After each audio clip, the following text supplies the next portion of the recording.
પૂજા પૂરી થઈ ગઈ અને એવામાં જ ત્યાંથી એક સંત નીકળ્યા છે, સાધુ મહાપુરુષ નીકળ્યા છે માર્ગમાં. અને માણસને જોયો છે ઊંઘેલો. સાધુ મહાપુરુષને એમ થયું કે કોઈક થાકેલો ભાઈ છે અને જગાડો, હું એને અહીંયા સૂતો છે આ માર્ગની અંદર, વટે માર્ગું લાગે છે. અને સાધુએ પોતાનો એ દંડ એના માથામાં આમ સ્પર્શ કર્યો, એને જગાડ્યો. 2-3 વખત આમ દંડ કર્યો, એ જાગ્યો, આંખો ચોળીને ઊભો થયો. સાધુ મહાપુરુષના ચરણોમાં એને દંડવત પ્રણામ કર્યા.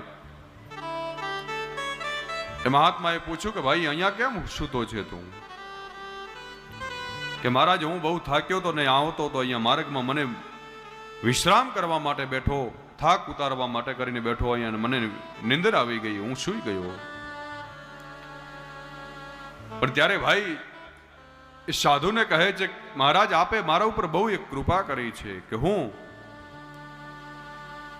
કે મને એક સ્વપ્ન આવ્યું, મારે એક ભાઈની હારે ઝઘડો થયો, મેં એનો હાથ કાપી નાખ્યો, મને 7 વર્ષની સજા થઈ.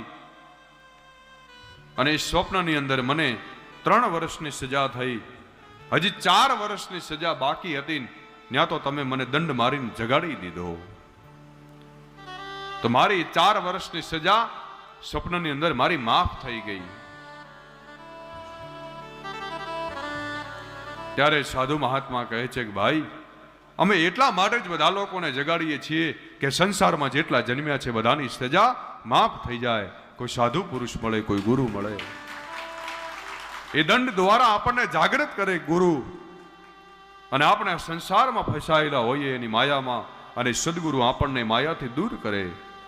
યસ્ય સ્મરણ માત્રેણ જન્મ સંસાર બંધના, એના બંધનથી આપણને દૂર કરે. કોઈ સંત આપણા જીવનમાં હોય ને આપણને જગાડે, એ જાગૃત કરે. એટલે દીક્ષા ગુરુ ભલે એક હોય, પણ જ્ઞાન ગુરુ અનેક હોઈ શકે આપણા જીવનમાં. જ્ઞાન તો આપણને અલગ અલગ બધાની પાસેથી મળે. ભલે અટાણે હું અહીંયા વ્યાસપીઠ ઉપર બેઠો હું, પણ મને આપની પાસેથી કોઈ પાસેથી એવું કંઈક જાણવા મળે કે મને નવું જ્ઞાન થાય. એટલે દીક્ષા કોઈ એક ગુરુ આપે, પણ જ્ઞાન ગુરુ તો અનેક હોઈ શકે આપણા જીવનમાં.